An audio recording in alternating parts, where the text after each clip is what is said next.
evening, everybody, and welcome to Sports Report After Dark. I am your host, Seven, and with me, as always, is my partner in crime, Mr. Dan the Dick Werner. How you doing, buddy? Good, man.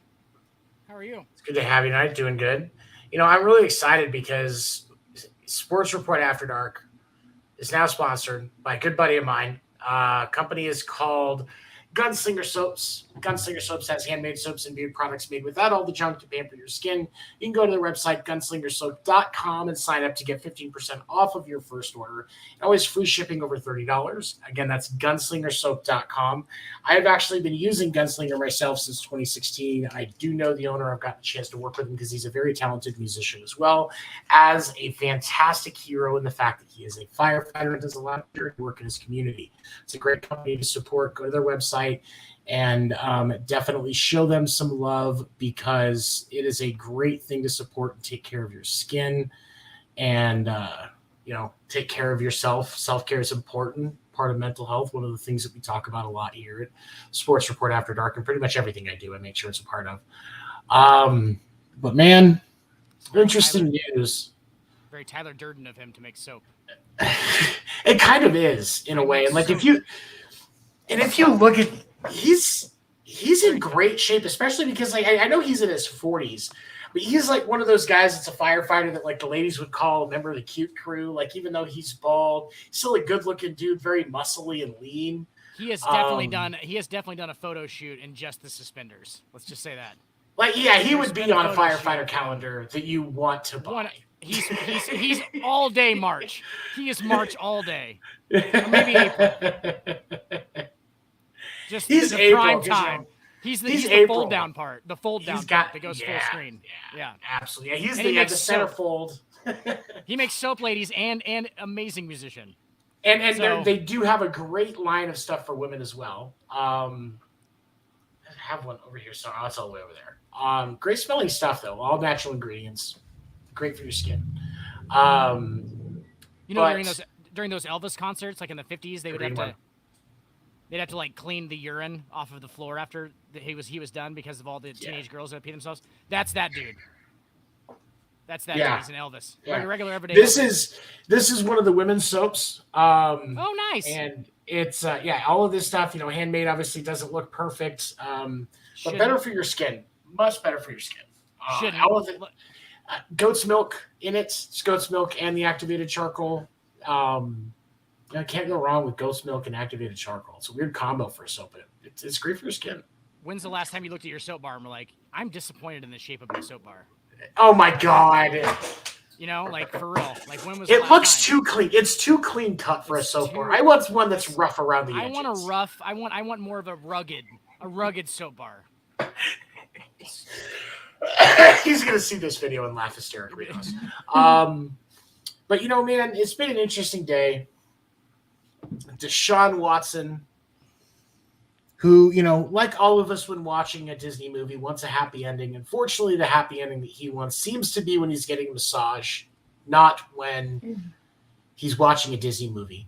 Now, I am also excited because something that has never happened before with any of my podcasts is not only is my wife sitting back behind, you can't see her, but she will probably be joining in on the conversation as well with what we're talking about.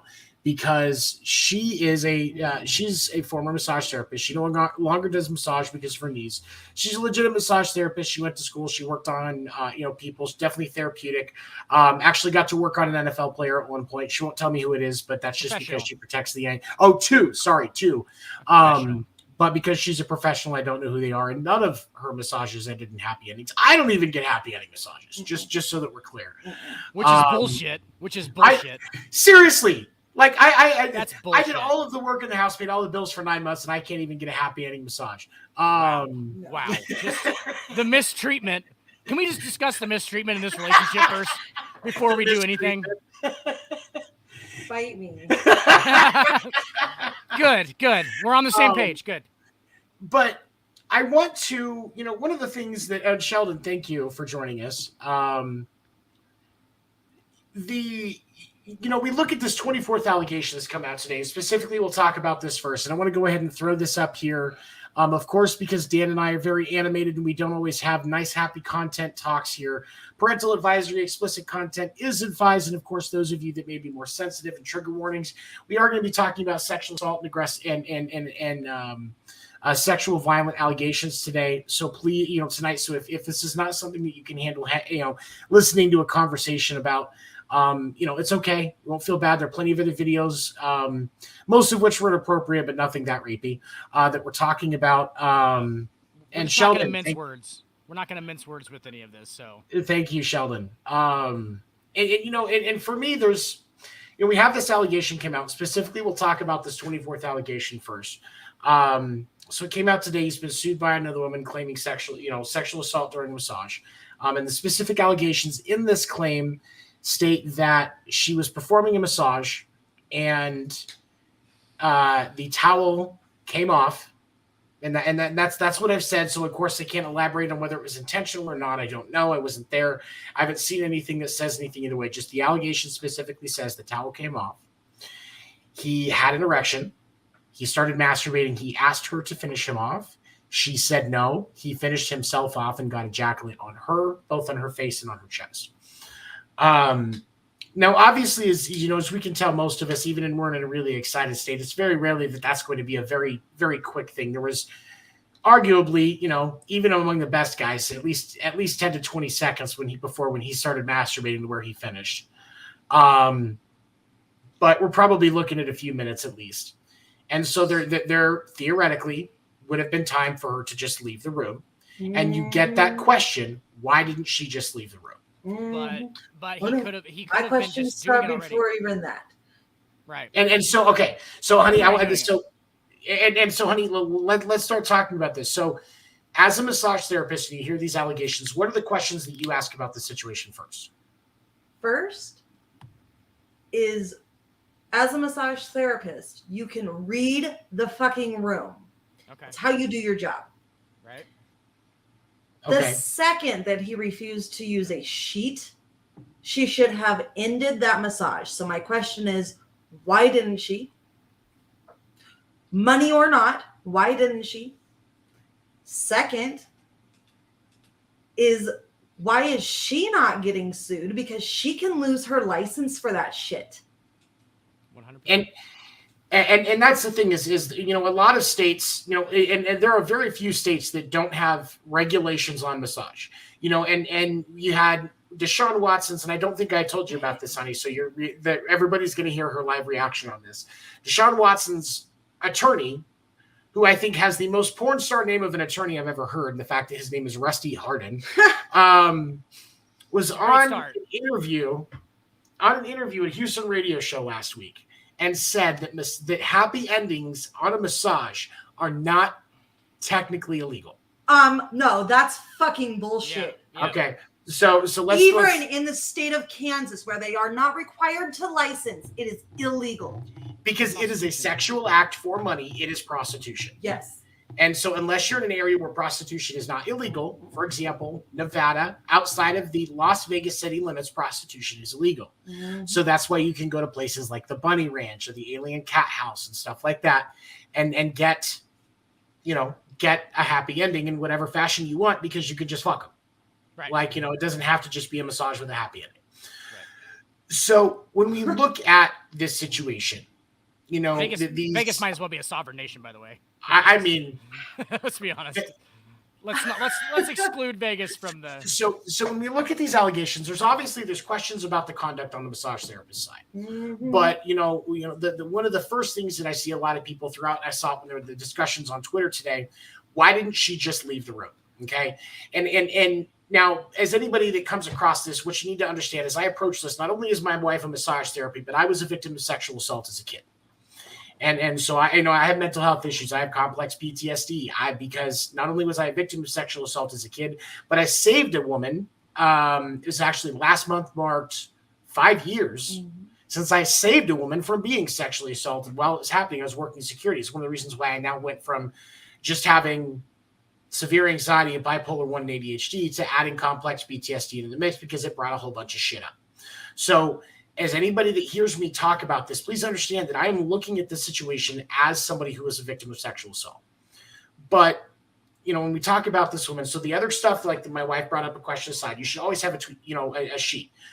Quick example. And I go get massages a couple of times a month because of my back and my neck. It's a lot of strain on my body to carry this big ass head around. And so I do get massages on a regular basis. I go to an actual spa, one that actually takes flex spending accounts. I use my FSA card, so I'm not paying taxes on that money. Great way to do it. Right. And because of, with my lower back, some of my issues go down, especially with my sciatica nerve. I have to sign a release that it's okay for them to work on my glutes. And also, as part of that form, I have to sign that I understand that the seat has to stay on my glutes the whole time. He's got great glutes, by the way. I really do. Like, I honestly like it. It's kind of a hard thing. Like, I don't like myself, but I have a great ass. You're really like a do. centaur. You're much like a centaur. Like a centaur. No, come on. No, I'm not that. It's not that good. I'm not a centaur, but I mean, like, I have a good baseball player butt. That's the way that my wife likes to say it. Your thighs have like veins, like they're always shaking for some reason. There's veins running through them. It's a whole thing. And for me, like, I played catcher in baseball. I have a catcher's ass. I have a baseball player's ass. But when we look at these allegations, there's that question first, and I will tell you, the deer in the headlights thing is possible. Speaking in benefit to the person who is claiming to be a victim, that part I can understand the deer in the headlights is possible. Now I know with my wife, she was ever in those type of situations. She just got the fuck out of the room, refused to do the massage. That was the end of it. But person to person, if this girl just came out of school, she might not be as inept at reading the room or able to say no, because it is a weird situation to be in. Do you think that a professional athlete would grab somebody right out of school for a massage? He probably did. He probably did. Do you know how many people I worked on? Well, that's true. That was your first year out of school. Yeah. Okay. Fair. No, that's okay. So that's fair. And think about what he's ultimately trying to do at this point. What we can establish that he's probably trying to do is to get all of the situational aspects. He wants those to all be in his favor. So getting somebody who isn't experienced is actually an advantage to him. Right. Correct? And right. And that's the thing is experience, especially when you're dealing with an athlete, high value thing, millions, that's a supreme investment. You should be spending the best money you can because, we have these top end athletes. Patrick Mahomes spends $1 million a year taking care of his body. Tom Brady spends $1 million a year. That's what these guys do. So somebody like Deshaun, who is arguably on the field, one of the top 3 quarterbacks in this league, like it's really hard to debate that. The money is there for him to spend the money to get somebody that's going to have the experience to take care of him in a proper fashion. Clearly. But, and Sheldon brings up an interesting point here, said, I always thought it was weird about the fact that it was in her own house. And I didn't see that, which that adds another layer to it. It's not weird. But I mean, yeah, I've had clients in our house too, like people that she connected through just as a personal client. Because if you take any massage therapist, that's somebody that is their client that is coming to see them specifically, if they go see them at that spa and that's not a spa that they specifically own, the spa keeps that client. That's not their client anymore. That's the spa's client. They're just the ones that take care of them while that therapist works at the spa. They leave the spa, the client, they can't take the client with them. It's a non-compete agreement. Mm-hmm. So a lot of therapists, even if they work at a legitimate spa, will have clients that come to their house or they meet at their house or something of that nature because that is their client.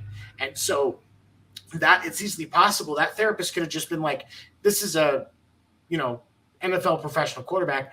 I don't want to lose this client to the spa if I decide to do my own thing. So I would much, thinking it's an NFL player and that they understand that their consequences can be made public, it is entirely possible, okay, yeah, we'll just do it at my house. Like it's whatever. That being said, it's even possible that she didn't even fucking know that he was an NFL player when she agreed. There are therapists out there who have these apps where you can just sign up, just like dog walking apps or whatever. You sign up for this thing where you can take your table to your client's house or they can come to your house. Yes. So like in just like a Uber for massage or whatever. And what's up, KW? Thank you for joining us, man.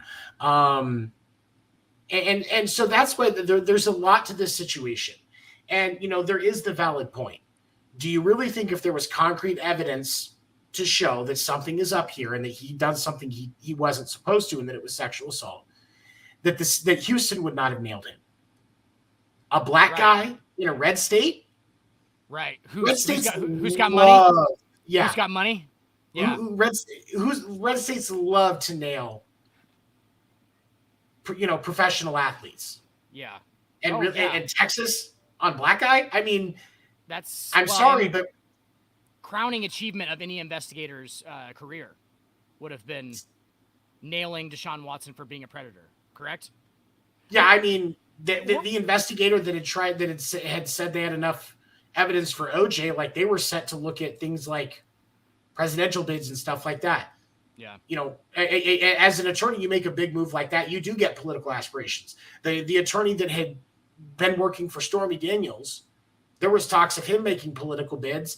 She just won a lawsuit against him for he defrauded several organizations and blackmailed them.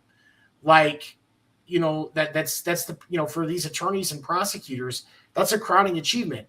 And each count, so of the 20, I believe it was, I can't remember how many counts were submitted in Houston. There was two different grand juries for between the counts in Texas, and each accusation was examined independently. And when something gets put before a grand jury, it is not all of the evidence. It is the prosecution's job to show that they have enough evidence to charge. A grand jury is not a jury trial. No. They are just determining as a grand jury if there's enough evidence to charge somebody. And every count that has been put before a grand jury on Deshaun Watson, there was not even enough evidence to charge. To charge him. Yep. Which says a fucking law. Okay, so Sheldon said that there was 22 that went in front of various grand juries. So 22 of the 24 accusations that are against him is still pending civil suits. Also went through a grand jury review, and grand jury said there wasn't enough to charge. Now, obviously, on the civil side of it with a lawsuit, the burden of proof is different. But from a criminal side, there wasn't even enough to charge him. And so that raises some questions to me about what's going on, because especially with the timing of everything. To play devil's advocate real quick, there are some people who could literally say that politically it could have been influenced. Politics could have influenced that grand jury as well, correct? With him being who he is.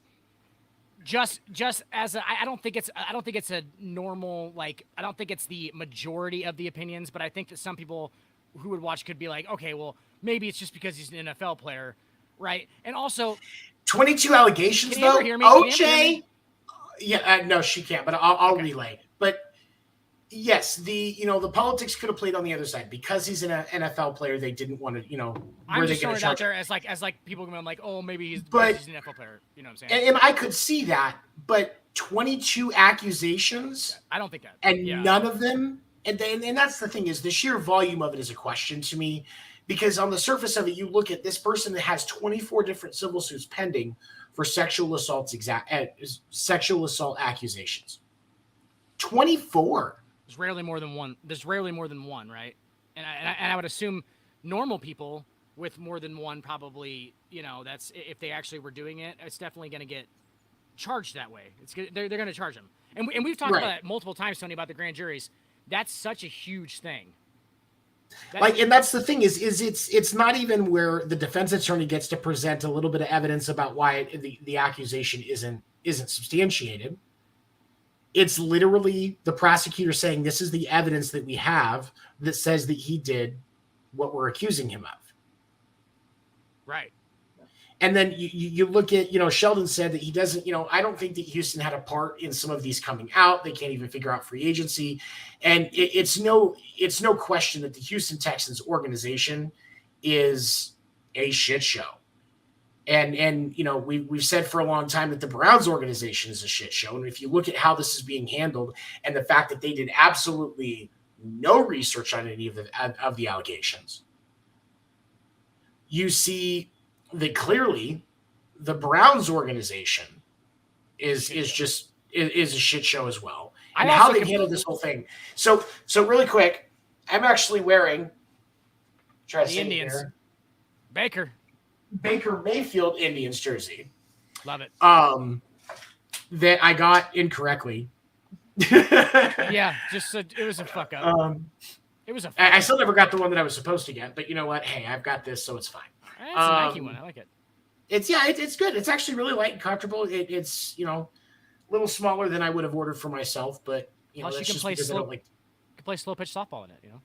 I could. I really could. You should. I mean, you should. Dude, I haven't played slow pitch in a few years, but I always had a lot of fun. Slow pitch. People make fun of it all the time. Actually, really hard because it's a different angle on the ball. So you know what I'm saying? Like you can't just crank it as hard as you can. Like you have to directional hit basically, which it's not really. You have to, really and that's the thing. You have to directional hit, and it's also like you see all these guys that get bombs. Like, yes, power hitters can benefit more, but it still takes a lot of power to get that softball out of the yard. You got to have a swing on you. You've got to have. You got to be able to swing. You got to be able to swing. Those guys aren't just like fucking around like, oh, all I do is hit home runs. They can hit home runs. That's freaking ridiculous. Like it's hard to hit a softball a long way. Go ahead. Sorry. But getting back because now also with this is 24 accusations and yes, it's a situation, but ultimately the NFL has to act. And what I mean by that is there were no criminal charges, so it's a civil matter. So technically, the NFL has to just look at it from a personal conduct policy stance, which means when they look at it under the personal conduct policy, what the NFL's determining factor is, did what you did make the league look bad? That's the line for where it goes if it's not connected to something else because of charges. In these kind of scenarios, at least. Which I think we can both agree was an astounding yes. Yeah, and that's an astounding yes. So, it does. So Trevor Bauer, Major League Baseball pitcher, currently technically on the Dodgers roster, even though he's suspended, had 3 accusations from a woman who said that he was sexually aggressive. And that's what we'll call it. And then I'll explain it like this.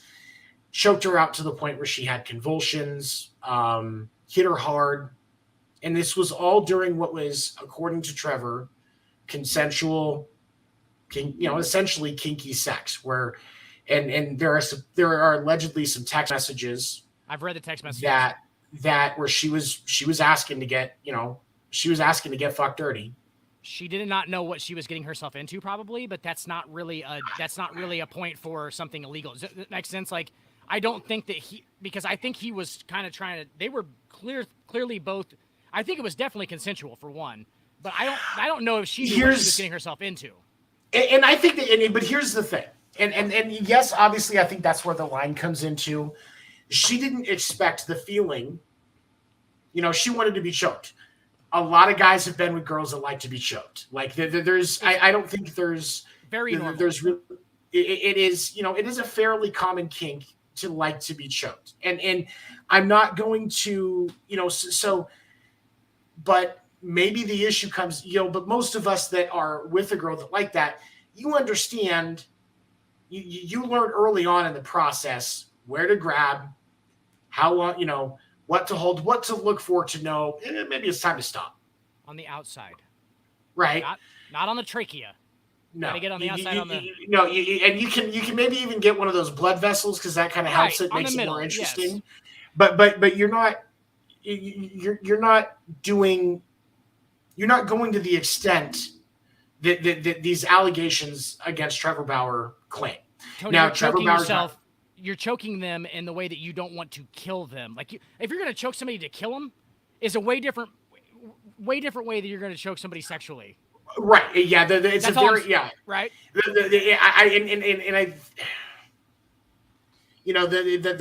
a difference between autoerotic asphyxiation is what we'll call it, because that's what it's classified under. It is.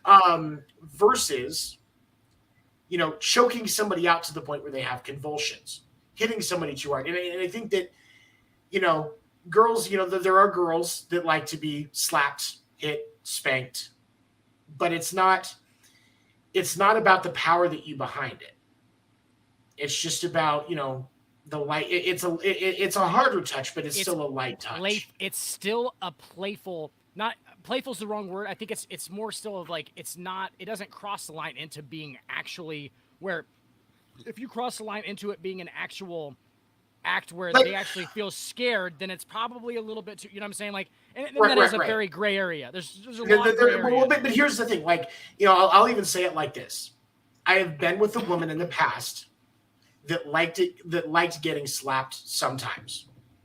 And there was always communication about it, which is important in any kind of more sexually aggressive relationship where both adults are consenting. Communication is key in those things. If you ever learn about essential bondage and S&M type relationships, the truth of the matter is there is so much communications in those relationships when they are worked correctly. Yes. And so when that communication breaks down, that's where the problem is. And so if this woman was like, yeah, I want to be choked, but she didn't want to be choked to the point of convulsions. She wanted to be smacked, but she didn't want to get smacked to the point where she was knocked unconscious. Right. Like the person that I had the person that I had those physical actions with, I never once left a mark on them. Right. And so I think that but like you said, that needs to be communicated though. Like right.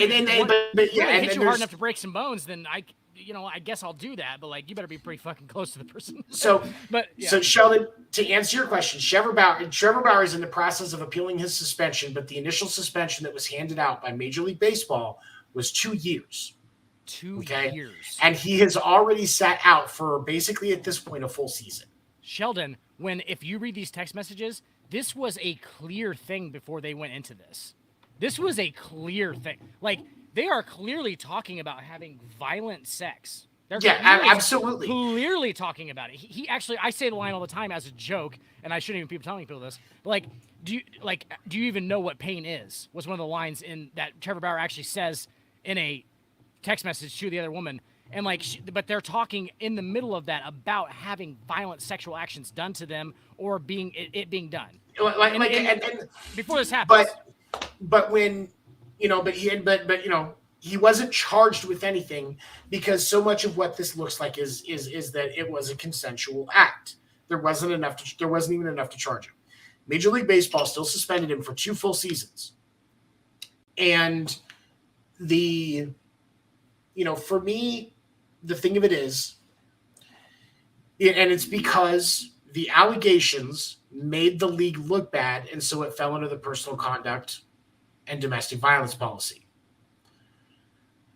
So when you take that into consideration, now we flip around and we circle back to the Deshaun Watson case. We look at now the NFL has to make a determination of a punishment based on the fact that him getting himself into this situation at the very least was detrimental to the league.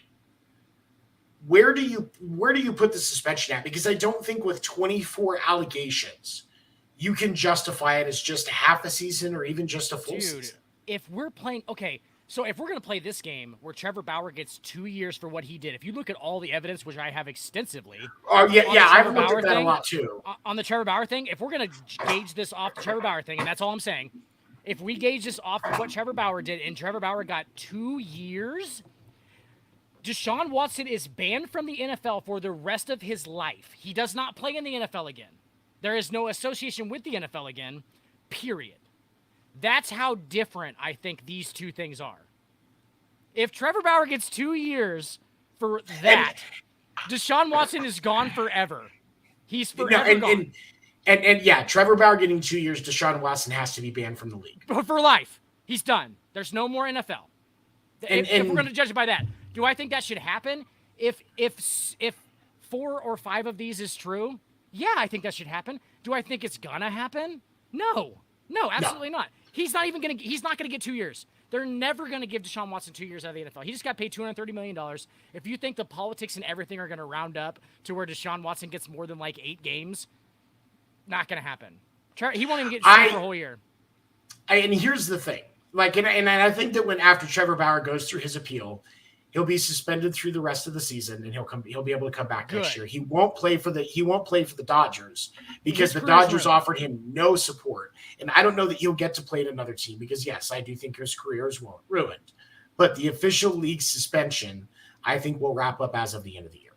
Once it's gone through arbitration and everything. And it'll end up being because of his, his occupational leaves and stuff. It'll end up being about 1 year and 3/4, right? Something around that area. So he'll almost get 2 years of actual like non-playing time. They were paying him for the first part of it. They wouldn't pay him if I'm for correct. About a year of it. Yeah. The other one, yeah. Anything from once the suspension was handed down as unpaid, but he was on administrative leave from, I believe it was May of last year. If I remember correctly, it was middle of May last year. So it's been over a year. And that's one person. Don't get me wrong. I think that what he did was completely inappropriate and that he does deserve whatever punishment he gets. But those therapists were also in the wrong as a professional. And that's the thing is, as a professional therapist is, I wanted to ask. So hold on. So okay, so I want to throw this out here, and then we're going to keep going with what Amber was saying. So Sheldon said, I think that they should get the same suspension Big Ben did: 8 games for accusations, 4 for every accusation in some way, and some he's going to get something. Like, I don't think they're just going to go, oh no suspensions, you can start on time. No, he's not. He'll get to play in preseason because suspensions don't start till regular season. But unless they put him on the commissioner's exempt list before that, his suspension won't start. His stuff won't start until the start of the season. But yes, there is also a thing here with these therapists that put themselves into a situation where they were also not conducting themselves appropriately. Because I've, in my time in looking at these situations, the towel is a common thing with all of these individuals that are trying to get a handy. Yes. They only want a towel, not a sheet, because the towel is easier to remove and for them to be exposed. Right. And if I'm not wrong, the sheet goes all the way to the bottom of the bed, correct? Like, so it's kind of like underneath, and so like it's a bed sheet. Yes. So it's tucked underneath. So it's a twin size sheet. It's a twin size sheet. So there's usually a fitted sheet on the actual massage bed, and then there's a regular top sheet. Right. Because they'll move it around, and when they're working on your calves or working up into your inner thighs a little bit, which isn't uncommon, they move the sheet so that it's tucked up against your leg and you're still not exposed. Right. That's what you're supposed to do. Part of when you go to school to become a licensed massage therapist, part of that is draping. That's what they call it. They call it draping, and they are learning how to move that and properly do it. It's part of the occupation. Because you have to understand that as in a proper professional massage.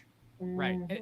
And there's so much of right. There's so much of being a massage therapist that I know has to be incredibly difficult because of all of these weird stipulations that are put on massage. And obviously with people who are in sexual or romantic relationships, there's obviously a part of massage that's almost always part of that. You know what I'm saying? Oh yeah, massage, and it becomes a romantic thing within, and then people are now taking that outside of that. And no, this is actually for your muscles and things. This is not the same thing as you giving, a lover a back massage. You know what I'm saying? That's not the same type of deal. But people are making a parallel between that because massage can be sexualized. We've talked about that before.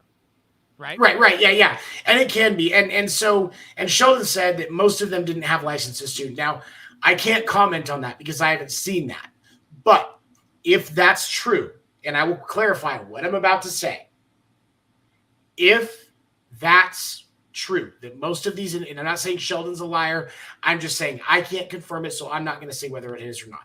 But if that's true, then what we're looking at here is if you're doing massage as an unlicensed massage therapist, you knew what you were getting. You better be ready for all that game, buddy.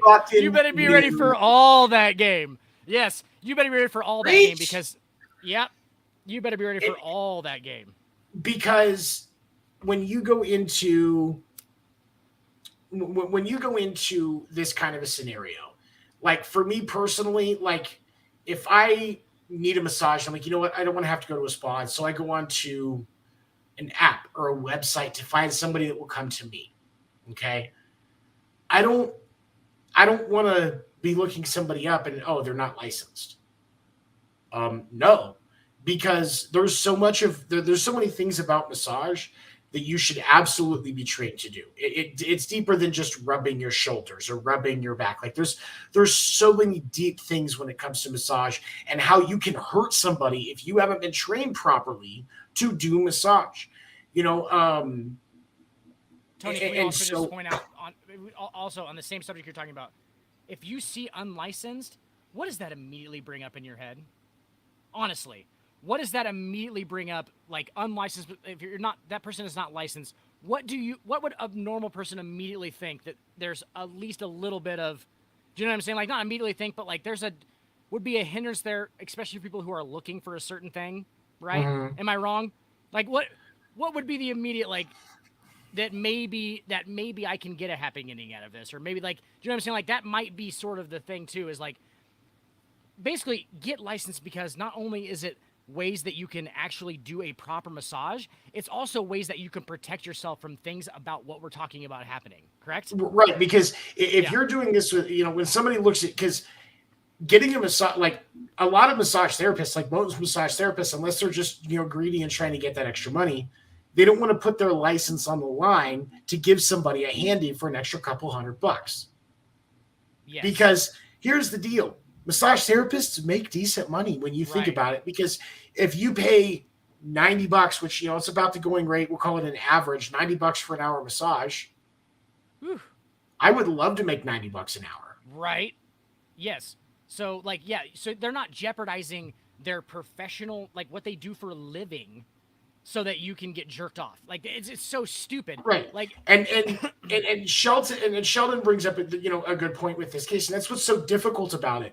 Again, speaking as somebody that is a victim of sexual assault, there's so much that you don't see, you don't know what is true or not true in this situation, and it's that's what makes it difficult, because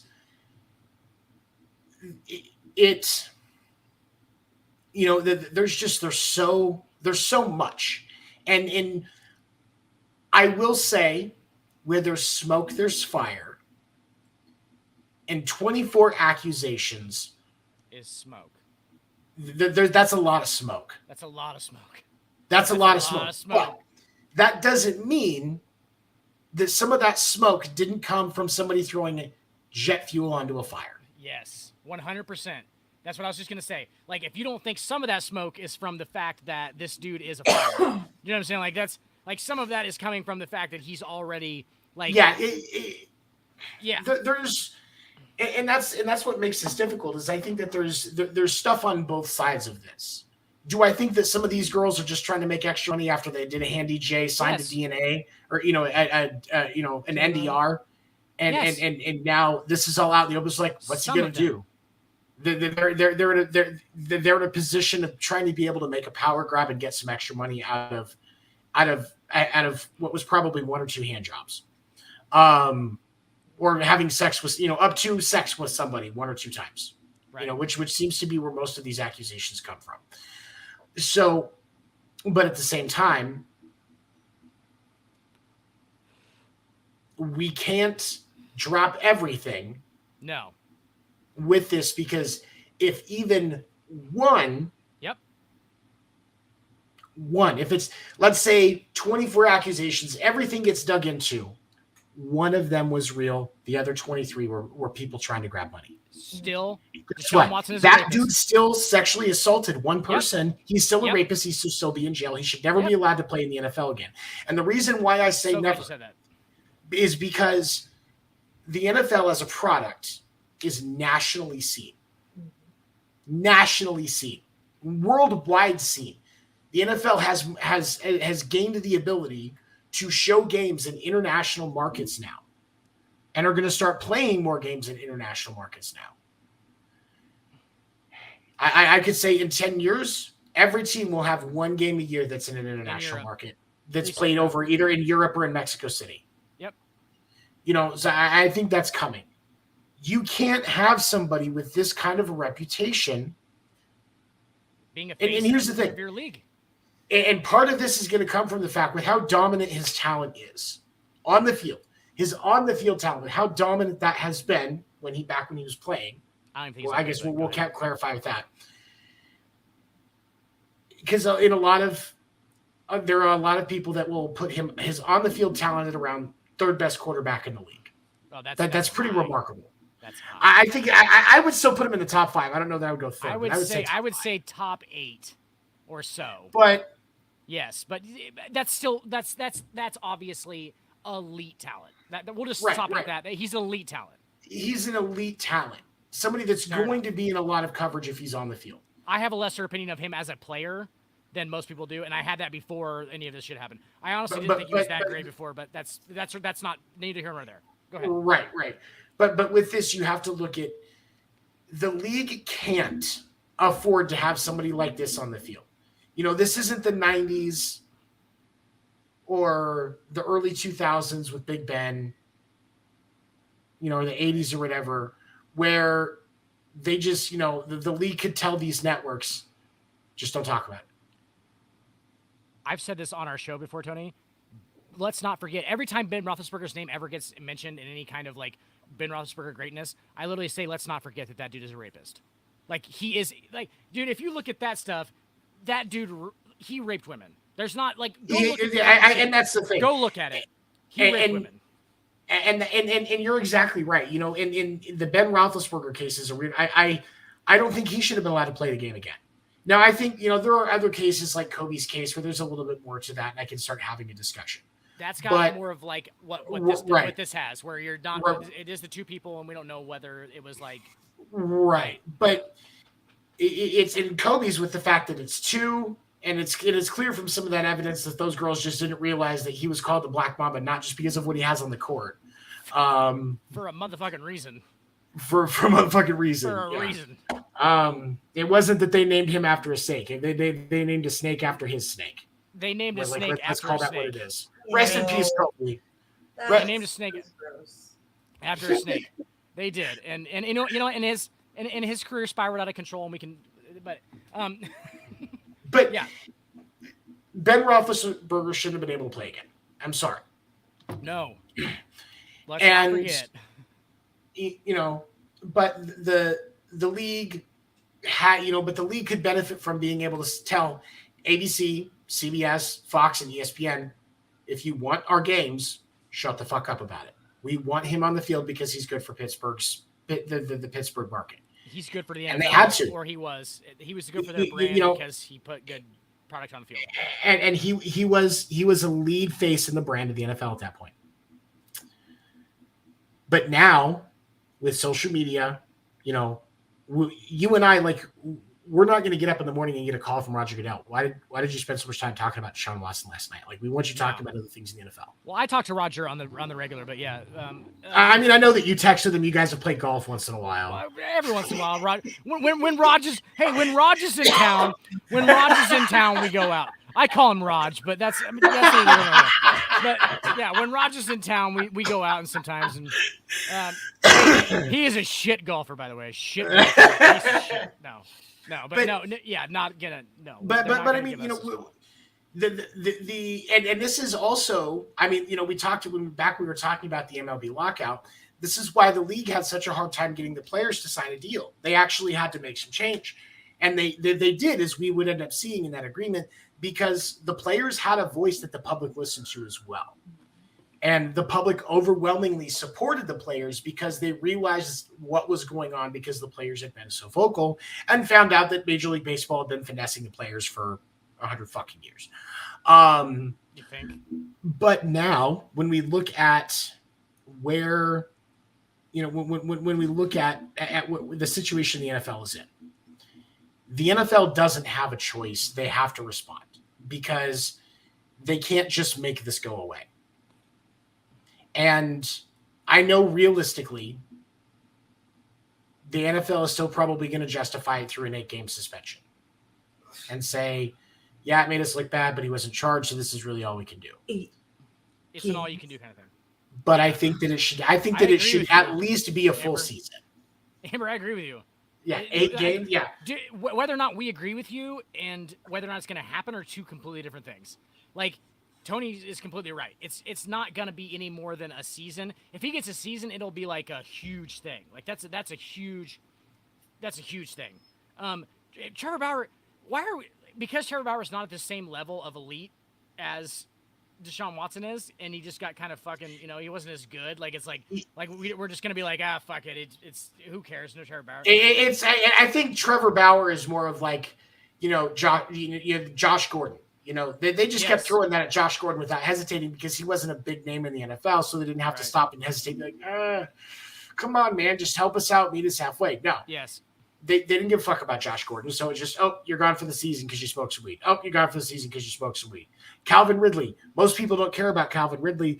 Yes, he got some positive attention because he took that step back for his mental health, and really it was a shit team. He didn't want to be around him. And he made 3 legal bets, and the NFL suspended him for a full season. While he wasn't playing. While he wasn't playing, while he wasn't engaged with the team, no inside information at all, he gets a full season. How is the NFL, and here's my question. How can the NFL justify a shorter suspension for Deshaun Watson than they gave to Calvin Ridley? They can't. They can't. They can't. They have to do at least a full season. What in the fuck is going on? Michael Vick got a whole season, guys. I love dogs, okay? I love them. What the fuck are we talking about right now? Like Michael Vick's like an extreme case. That's up there. I think definitely above what Calvin Ridley did. Definitely above what Trevor Bauer did. Honestly, probably above what Trevor Bauer did. And that was a whole season and a half. That motherfucker went to prison. He was out of football for like 4 years. All right, we're talking about a dude who is, by all intents and purposes, Tony, you hit it so fucking hard on the head earlier. If one of these accusations is true, that's it. Why are we talking about 24 of them? If he was a normal human being in society, 24 of these aren't getting filed, by the way. Let's just look at that as well. 24 of these not getting filed. All right? They're not doing it. 24 civil suits, civil suits, really. No. A person-to-person, a civil suit like that, and especially something like that, I don't foresee it if it's an average person. Nope. The attention in this in general is, and even the volume is because he's an NFL player. Yes. But at the same time, if one of them is true, that's the main point that I think that we want to make at this point. It's if there was 24 of them, obviously where there's smoke, there's fire means that if this many women are coming forward and saying this and he did some absolutely, at the very least, questionable shit to me, then honestly, if it has to, is there anybody who honestly thinks that all 24 of these are false? You think that all 24 of these, there's no recourse for him being maybe a little bit rapey? His level of rapiness, right? There's no scenario where at least one of them wasn't rapey, or rape. He was rape, or he was very rapey. There's no way that I can't see a scenario where at least one of these isn't true. Me either, honestly. And I think most rational people would say the same thing. That there's not one iota of a chance that 24 women came forward, and I'm not saying all 24 of them are correct because I think that's bullshit exactly on the same level. I think all 24 of them being true is exactly the same level of bullshit as 0 of them being true. But if even one of them was true, Deshaun Watson raped somebody. That's the whole fucking point here, is it not? Exactly. Okay. And that's the thing is when you look at this, even as somebody that's a victim, when I look at this scenario, I start asking questions almost immediately as you look at this. Almost immediately as you look at the situation, there are some red flags from an objective point of view. And the reason why I say it's important to stay objective, and for anybody out there that's like me, a victim of sexual assault, where this is kind of a sensitive thing, I want to implore you to think of it this way. As much as as much as every victim deserves justice, there's no question about that, and I don't think anybody can argue that. As much as every victim deserves justice, at the same time, we cannot allow individuals who are not guilty of anything suffer just just because they were accused. And that's why there has to be this line, and we have to take all of this into consideration when we look at the situation. We can't just go, these 24 women are saying he sexually assaulted them during a massage, and take them at their word. And we can't look at it and say, well, because there's 24 of them, they all have to be telling the truth. Yes. Now we can look at it and go, where there's smoke, there's fire. With 24, statistically, at least one of them has to be true.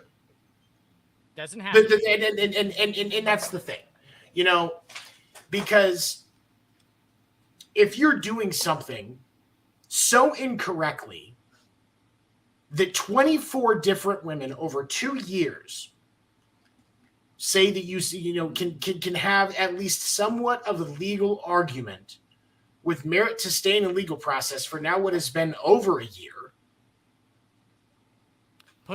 Subject themselves now to the amount of scrutiny that they have to subject themselves to. Yeah, and sexual assault victims go through an obscene amount of scrutiny. Now, it's not as bad as it used to be. We're not seeing as many people go, well, what was she wearing, and all of that. But at the same time, when we look at the specific scenario, we can look at it and go, okay, what are the allegations? What happened in that specific scenario? We have to look at each one individually, because that's justice. That's how it works. And you go, okay, so this one said this one said this one said this, and you go down the line and you examine each one individually.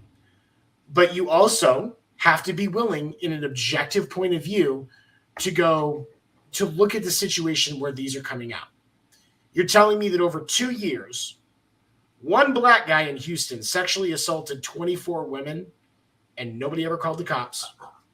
There wasn't enough evidence in any of the allegations that came in front of grand juries for him to be charged. Not convicted, charged. The burden and the bar and the standard for somebody getting charged is ridiculously low. Yeah, it is. It is. Let alone found. And the love of a lot of these municipalities and being able to have, or the prosecutors even, it being able to have on their resume that they were the ones that got to prosecute Deshaun Watson, Casey Anthony, the Trayvon Martin dude, George, whatever the fuck his crazy ass name is. They wanted to have that victory, that W, on their resume. Now, of course, as we look at Casey Anthony and the Trayvon Martin, the guy that was that killed Trayvon Martin, the prosecutor completely didn't do their fucking job. If you go back and watch those cases and watch the trial footage, the prosecutors did not do their job. That's why those individuals didn't go down. Now, obviously, Trayvon Martin guy ended up getting caught up in some shit down the road, and he is in jail now, but not for what he should have gone to jail for. Casey Anthony, she may not have killed her daughter, but she knows what happened. She's not going to face she won't face a lot of repercussions for it because the prosecutor didn't do their job. But you can't tell me that the Houston, the prosecutors for these two that had to present the evidence to these two different grand juries in Texas, they're both so bad at their job that 22 allegations, we don't get one charge because they just didn't do their job. No. There are some things that are legitimately off about this situation, and that's why you have to look at it. Yeah, they are. There's so many, the question marks are so vast at this point. It's like we don't know. And I mean, if you had to honestly ask me about what my opinion, what do I think actually happened, in my very uneducated, I guess. I've read all of this stuff, about it, but like there's no answers there because people would have answers if there was answers there, right? Yeah, and KW, it just like Whatever what did you say, babe? Oh, I was going to say, which is why, as a professional massage therapist, I'm questioning the massage therapists. Yes, I would agree, but And what KW said, there are a lot of questions about the situation. there's so many. There's so And many. We have to be objective. Yes.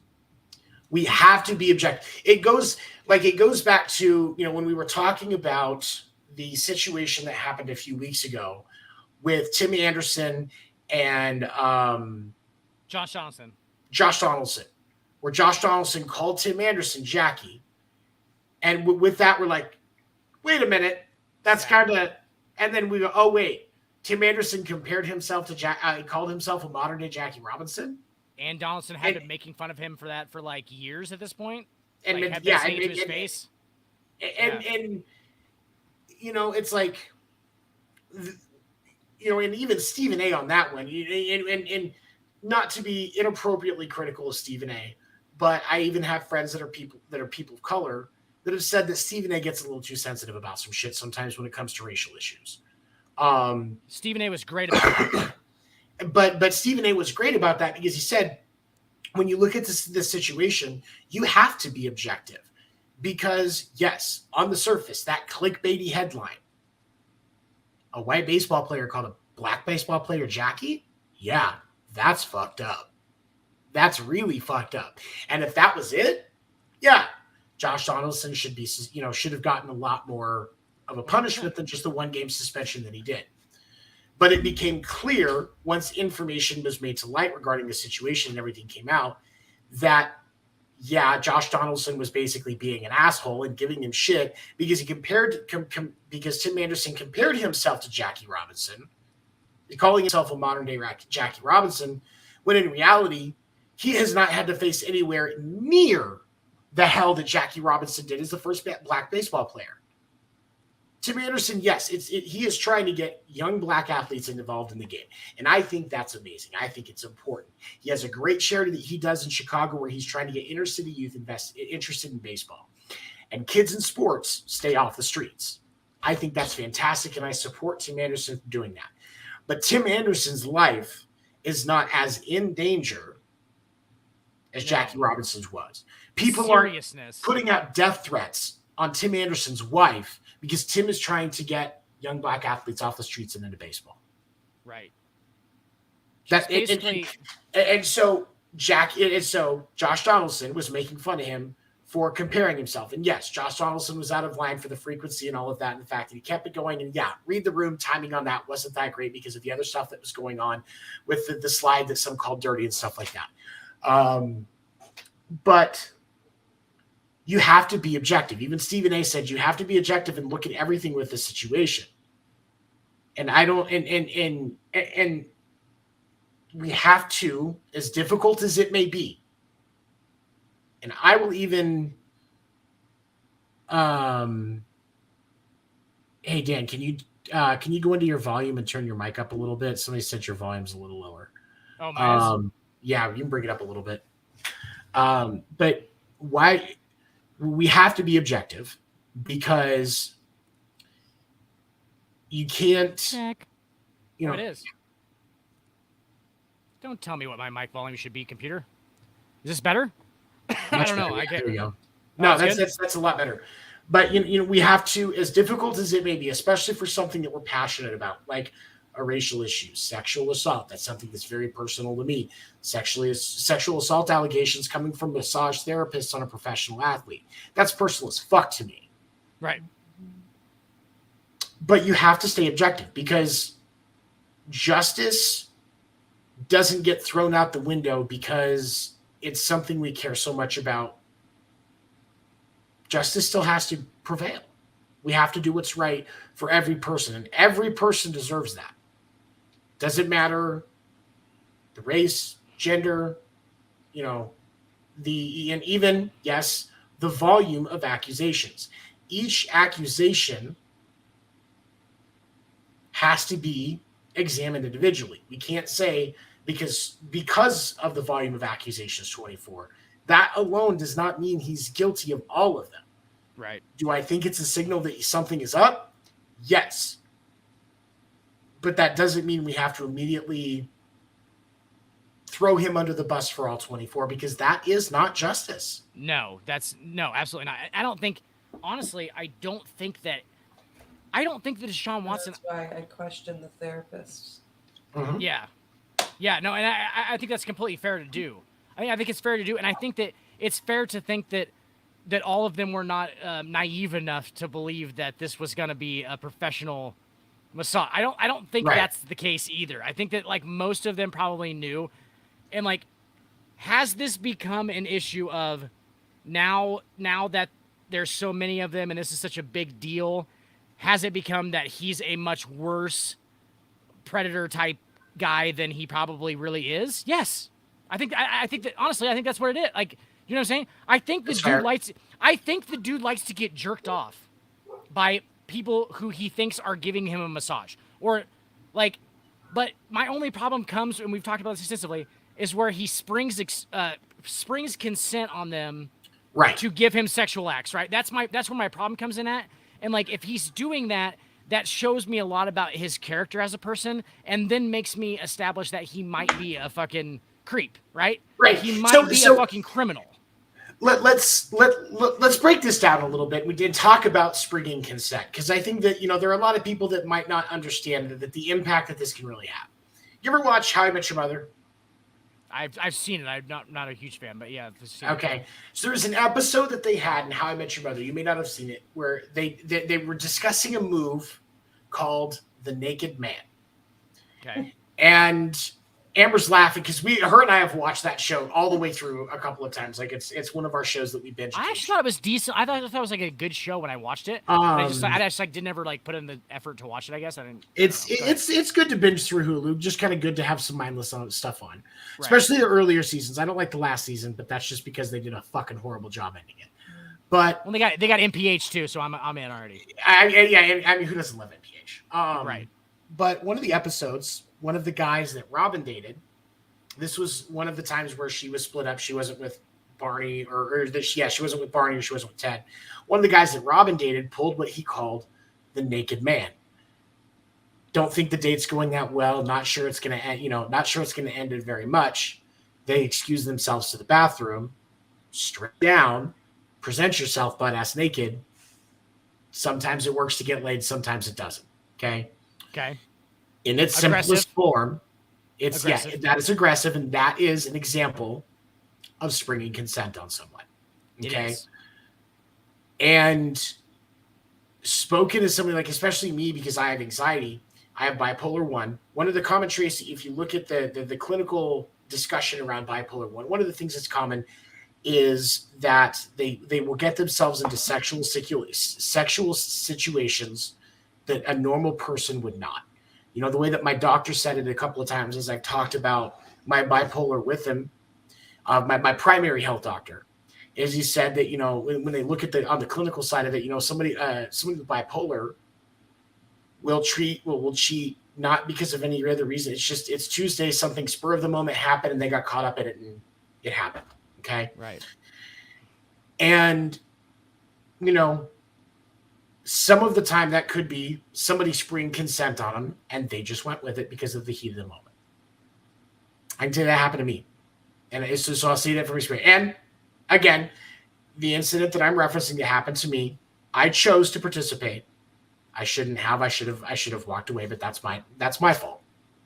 Right. I chose it, but I can also say that had I had time to think about it, I wouldn't have put myself into that situation.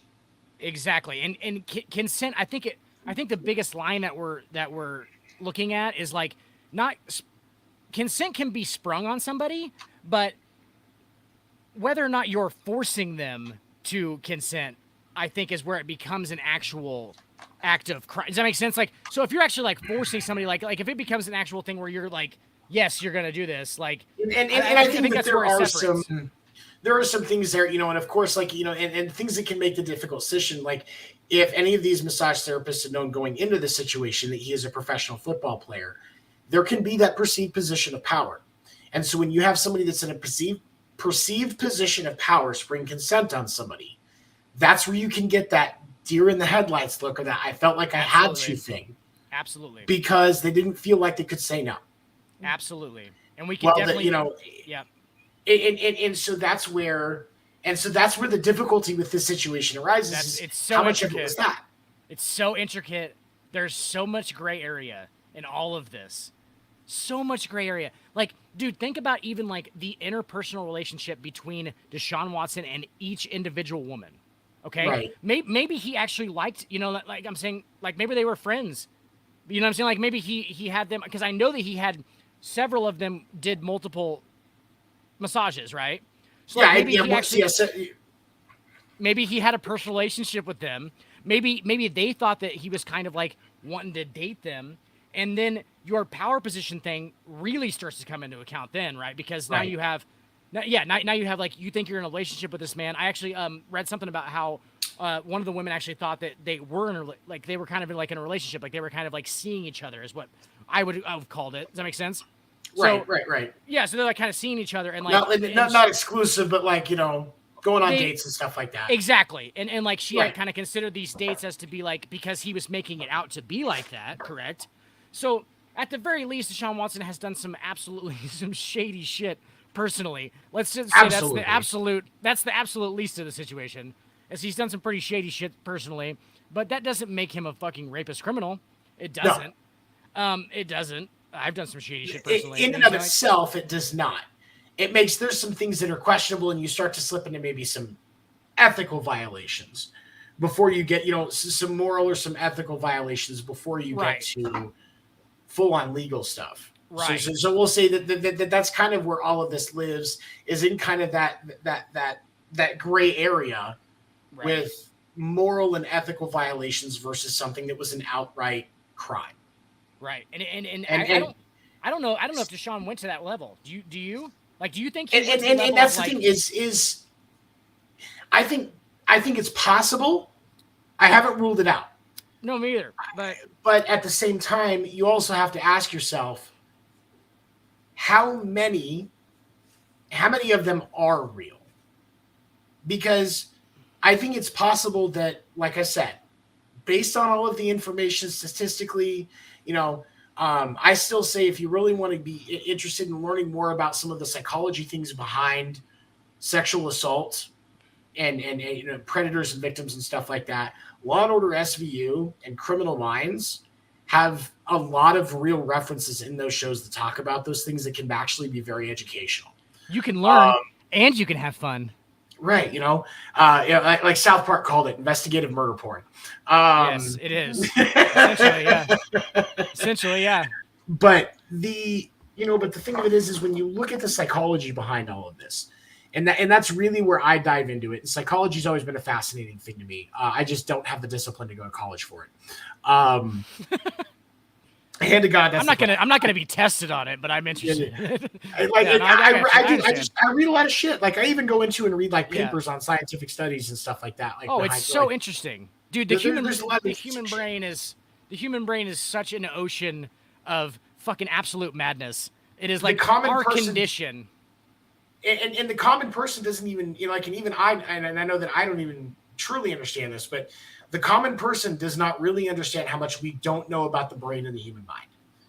Like we have spent all of this time over the last, we'll call it 100 to 200 years in what is modern medicine as we now know it, doing research on the body. Right. But the areas that have seen the most minimal advances is a lot of stuff dealing with the brain and the mind. And I talk about the mind in the sentient sense of a human being, because obviously there is a huge difference in our self-awareness and sentience from that of, say, our closest living animal relatives, the monkeys, because of our awareness and intelligence. Right. So but when you look at the human mind, there are certain things with psychology when it comes to stuff like sexual assault. There is a lot of things that you can see that are patterns among certain things that they have made connections. when you look at things like, when they talk about in like a serial killer mind, the MO, when we look at the common connection with all of these modus accusations, operandi, the clear connection is that obviously Deshaun Watson likes massages that end in happy endings, which on paper, I get it. But then you dive deeper and you see who doesn't like to get off? Not that weird, right? I mean, I think every probably male has at least dabbled or seen a porno where there's a massage going on and there's a jerk off, or maybe there's a sexual act. They're just curious about what, yeah. And that's so a thing. When you look at, but when you dive deeper, you see that there was multiple accusations of springing consent or, it not being what it looked like it was supposed to be. Okay. Yes. And you can kind of start to connect the dots and see the common things. And like Sheldon said, some of these newer accusations sound the same. Yes, and that could be, as a devil's advocate, they're trying to just ruin Deshaun. That it's not true. They're just trying to ruin him. But I think that's kind of what Sheldon is implying, is that maybe there is a lot of the ones that sound the same because they're trying to line up the accusations in the correct way to, what I'm saying, like to get him. You repeat a lie enough times, somebody will believe it's the truth. Right. Okay. Or does it become the truth? Prevailing, it becomes the perceived truth. Yep. And I get that. But, the other thing is this could still be, again, being objective, this could still be, he likes getting a happy ending on massage. It makes it better for him if he springs consent. And if, it works the first time, he'll do it again because he thinks it's safe. And then if they change their mind and they don't want to do it anymore, or they want more money than he's willing to pay to do it again, he'll need it to get done, and then it will become an actual issue to where he needed it to get done, and if it would have happened voluntarily, then it's fine. But if it doesn't happen voluntarily, then he needs it to get done. That's where the clash comes in at. Does that make sense? So like now he needs it to get done voluntarily, and if it gets done voluntarily, then it's all good, right? But when somebody pushes back against that, he is going to force the situation, or is he going to force the situation? I guess. Does that make sense? The allegations are saying that when when no finally comes. Yes. We'll put it like that. Right. When no finally comes, it's an escalation for him, and he does keep going. Which I believe is how a lot of rapists do work, right? I mean, that's basically how a lot of people who, or even, a lot of rapists do work. Is like they're not. I don't want to call child rapist a rapist. I'm saying like a lot of people who sexually assault people. That's how it works. It's like when no comes, are they going to go? Okay, well, shit, that's kind of an I shouldn't have asked to do that in the first place. Or are they going to go, no, this needs to get done because of me, right? Like this needs to get done because I need to get done, and I'm not going to allow you to say no. And I think that's where the line is at, really. Right, and it's the no happens, and it's, oh, hey, come on, I need this, and that's where the things like springing consent, perceived position of power, and all of these things start to come into play. And Tony, when you say that, that's honestly like that's what makes him culpable. Would be if he pushes it to a point where, okay, well, they don't want to do it, like I'll just I'll get somebody else who will voluntarily do it, right? Or does he push it to a point where no, this is gonna get done for me? That's the line, right? That's what makes him culpable. So like if he ever went past that line where it's like, yeah, this needs to get done now, that I think that makes him culpable as a criminal, right? And it absolutely should. That is right, and that's what we're really discussing is like, did he ever cross that line into? He made it happen like that. Like it needs to get done for me, so you're gonna do it. I think that's what should separate it from being a kink and a fetish to being an actual crime. Absolutely, and against somebody else's will. Against somebody else's will. And that's the hard part, is because Well, it's difficult to say that all of these accusations are true because there's, grand juries have said there's not even enough to charge. But these individuals are still saying that these, that things happened. But if even one of these is true, where they said no, he kept pressing and did it anyway. Like this allegation, he kept going, finished, got stuff on them, that sort of thing. Then he should never be allowed to step foot on an NFL football field. Ever. Nope. Because if we're going to set the precedence that a player that tests positive for a banned substance, because that's what Josh Gordon did, regardless of the fact that we all know that weed isn't a performance-enhancing drug, at that point it was a banned substance, and he lost 6 years of playing time because he kept testing positive for pot. That's so fucking stupid. Which it's yes, that's super fucking stupid. It's so fucking stupid. That's so stupid. We now have Calvin Ridley for 3 legal bets. 3 legal bets. He loses an entire season. The NFL has no choice here. Gone for life. If any of this is ever, which, dude, here's the fucking fucked up part about this. I don't think we're ever going to know the actual truth. I don't think people closest to Deshaun Watson, closest sweep shit under the rug, closest to this women. Well, Amber, I don't even think that they're going to figure it out like interpersonally. Do you know what I'm saying? I don't think I don't think the NFL even is going to know the complete truth. No, fuck no. I don't. And here's the thing, and I know that there are a lot of people. So, and as a reminder for everybody, the NFL, we need to remember that the NFL is not a vessel for morality. They're not. The NFL is not a vessel for morality. No way. They are a for-profit business. The NFL is a for-profit business. They just want to make money. They don't give a fuck. They want to make money. I'll give social justice warriors this. Are men in the NFL in a violent sport, do they have a higher proclivity for violence? Yeah. Yes. They Professional do. athletes have as a higher human beings. Because they have a higher testosterone. They have more testosterone in them. And here's the thing. I know people are going to think this is weird, but if you look at female professional athletes in any sport, they still have a higher presence of testosterone. Because testosterone is a big body chemical. Huge. When it comes to athletics and physical activity.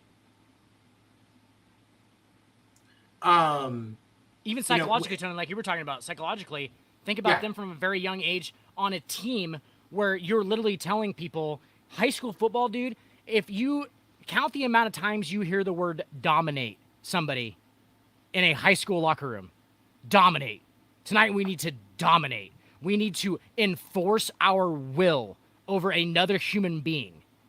Dominate. In a level of competition. Dominate, right? I played high school sports. It happened all the time. Dominate. That's you didn't just play high school. You actually got to the point where you had D2 school? D3? Yeah. It was NAIA, but I mean, so like D3 now.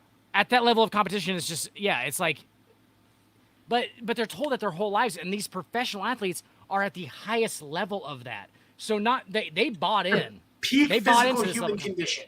They bought into this level of competition, and what would most people associate with the peak level of physical conditioning or human conditioning?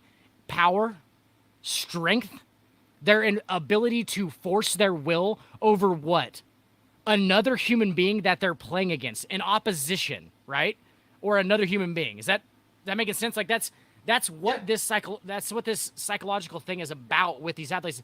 And yes, do they have a higher proclivity for violence? Absolutely, because that's what they do for That's what they do for a living. And these people didn't just do it in high school or in college, where eventually, you know, it dropped off the edge and it was like, okay, well, I'll just be a human now.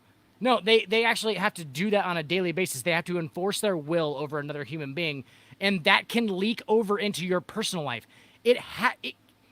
People who are restaurant managers have a hard time differentiating their job sometimes from their personal life, correct? Anybody who does any kind of living, some people can't differentiate. They can't just go home and just let their job alone, right? I know there's people that are watching right now that are like, oh shit, I can't do that. Or, you know, and some people can. I envy you, but like, some people bring their job home with them.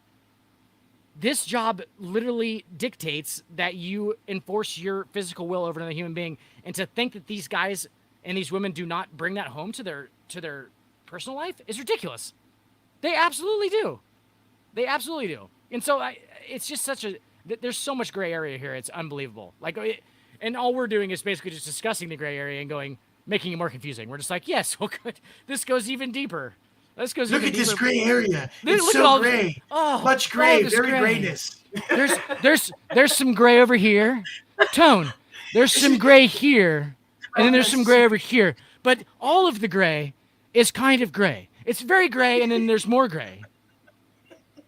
But the gray towards us is as gray as the gray far away from us, okay? And it's like, that's all we're doing. We're just running in circles. Like, that's all we're doing. Guys, we're not trying to make fucking decisions for anybody. Nobody's telling you what to change the world with our podcast. We're just graying out. We do fucking gray. Well, Tony, there's like 13 people watching this right now. We could vastly change their lives. Vastly change all 13. All right? And then it is downhill. It's all downhill from there. Yeah. And of course, for those of you watching, if you go to facebook.com, there is a group for the Sports Report, the primary show that we are a part of, and also Sports Report After Dark. Those of you watching on Twitch, you can subscribe to the Sports Report Twitch to see both episodes each week and get notifications for that. But yeah, our primary group, facebook.com/sports report. What's the one for After Dark? Is it just Sports Report AD? Yes. I know you set that one up. Yeah. Well, and yes, and I would like to actually officially separate ourselves from the Sports Report After Dark.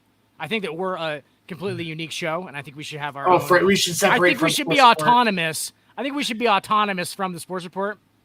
I think we should just be called After Dark. Honestly, After Dark, you would just. I think we should be SP After Dark. I think that's what we should be. Not Sports Report AD. I think we should be SP After Dark. I think that's. You mean SR After Dark?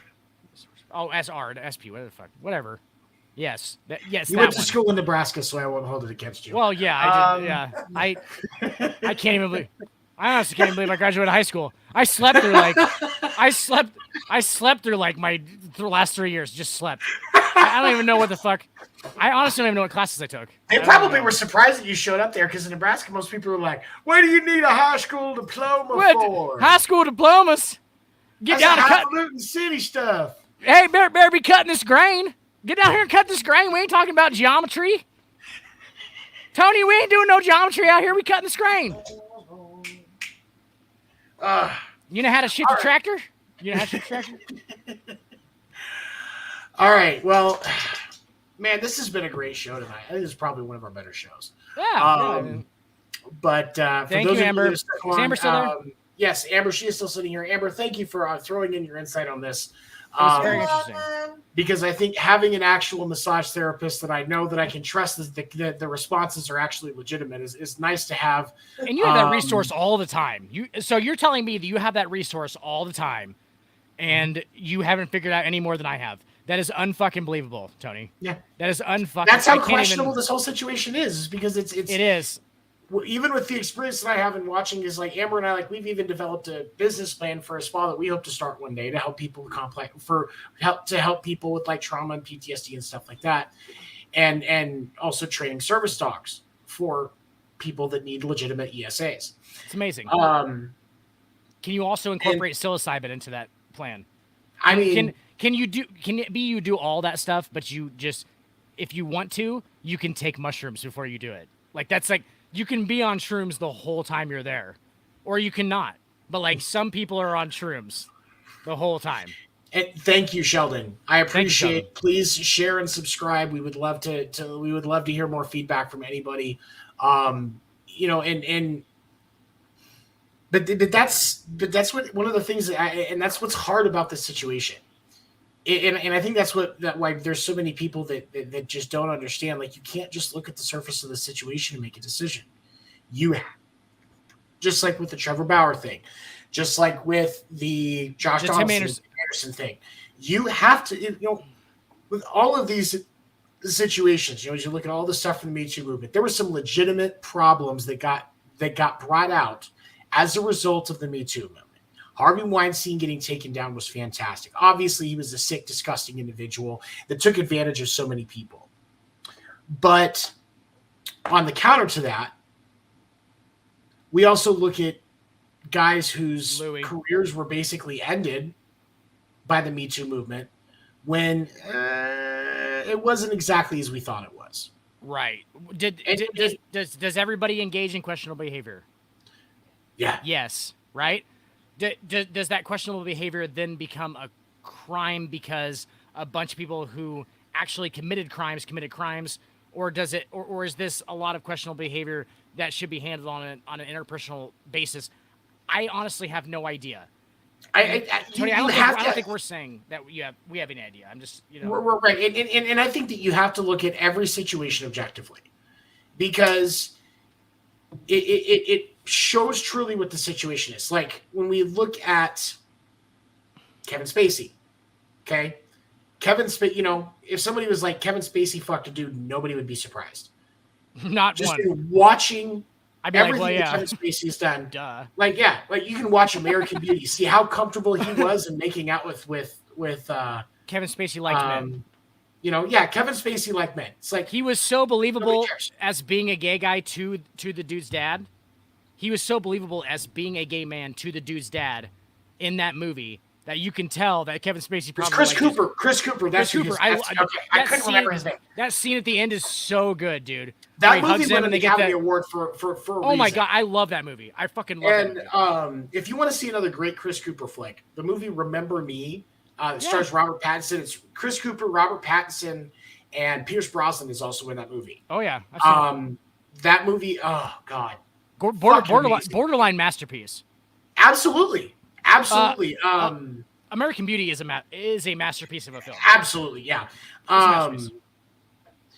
But but as we look at these, we have to look at these situations objectively, because especially in a country, especially when we look at we'll say in the U.S., but everybody in the world, these situations should be looked at objectively, because we can't, just as much as we can't have, the Salem witch hunt where women were burned at the stake because they could read a book, or because they voiced their opinion to their husband, or even because they did a weird ritual. They like to burn herbs and shit. Like, okay, burn herbs. I don't give a fuck. Like, it smells good. Who gives a fuck? You weren't making a witch's stew out of it. Like, it's like, right. Like, who cares? Just the same as we can't have that.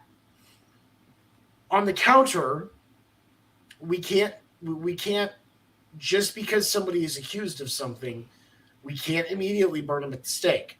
Now, if they get their day, if the process works out and it's confirmed, person did some shit they shouldn't have. You build the fucking fire. Right. But I'm not grabbing, no pun intended, I'm not grabbing any wood until I know I need to. Right. Why would that be pun? I'm just kidding. That's not pun. I don't get it. Wood. I mean, we're just burning the wood. I don't get it. No. And in pretty standard After Dark fashion, the show just falls apart at the end. It completely fucking falls. It just starts to go off the rails. When you fall off the wagon, you fall off hard. It's Sports Report After Dark. Last night on Winter Meeting. It just starts to just end. We've done it so many times. We're like, God, I'm fucking so exhausted. I don't want to be here anymore. I've done 3 podcasts in 2 days, man. I'm fucking tired. Okay. All right. Well, those of you that watch, thank you for joining. Please share. Join the Facebook group After Dark. We would love to hear from you and hear about what you want to talk about. Because we do believe that, we like to stand at the intersection between sports and humanity and talk where everything connects. We believe that athletes are people too, and also that Skip Bayless is one of the lizard people, and I will fucking prove that. There's video to prove it. I just gotta be. There's visual evidence. I'm just waiting for somebody to show me video that there's been a bug in that studio where they shoot Undisputed ever. It just shoots out, and he just clicks it real fast. Just gets it. Yeah. Yeah, between commercials, that's how he gets a snack. He doesn't go get the donuts that Shannon Sharp gets. He just slips over off to the corner, sticks his head out the door. They had to move Skip Bayless's treadmill to the actual garbage section of the ESPN studio, so that he can be around all the flies. And they're like, "Why do you want to run out here, bro? It smells like shit." He's like, "Oh, it smells great." Like that's the whole time. That's what he does. But yes, thank you for joining us. And Dan, any final thoughts before we wrap it up tonight? No, we're good, man. Thank you. All right, same. Thank you guys for joining us. Everybody have a great night. We'll see you next week. Thank you, Amber. And yes, is it Martha? Again, is it Martha or is it Amber? I didn't know if it was. We'll run with Amber because I'm pretty sure if I call her Martha again, she's going to hit me. And she's gonna. I watched the Amber Heard trial, and I women that named Amber now scare me because my wife is named Amber. Is there any way I can get? Is there any way I can like channel that? So like, if I call her Martha, she hits you, or is it like a? No, I think if you call her Martha, she will just hit you, or she'll send a message to your girl. Amber, we're gonna meet in real life, and you're gonna give me a big old hug. Is what's gonna happen. That's what's gonna happen. She'll give you a hug, but then she's gonna beat the shit out of you, and then hit me. That's fine. That's actually kind of my Deshaun Watson thing. Is like I like to get hit. I don't know why you're scared of me. You know. Yeah. I got it all soused out apparently. But all right, thank you guys for joining us. Everybody have a good night. Come on.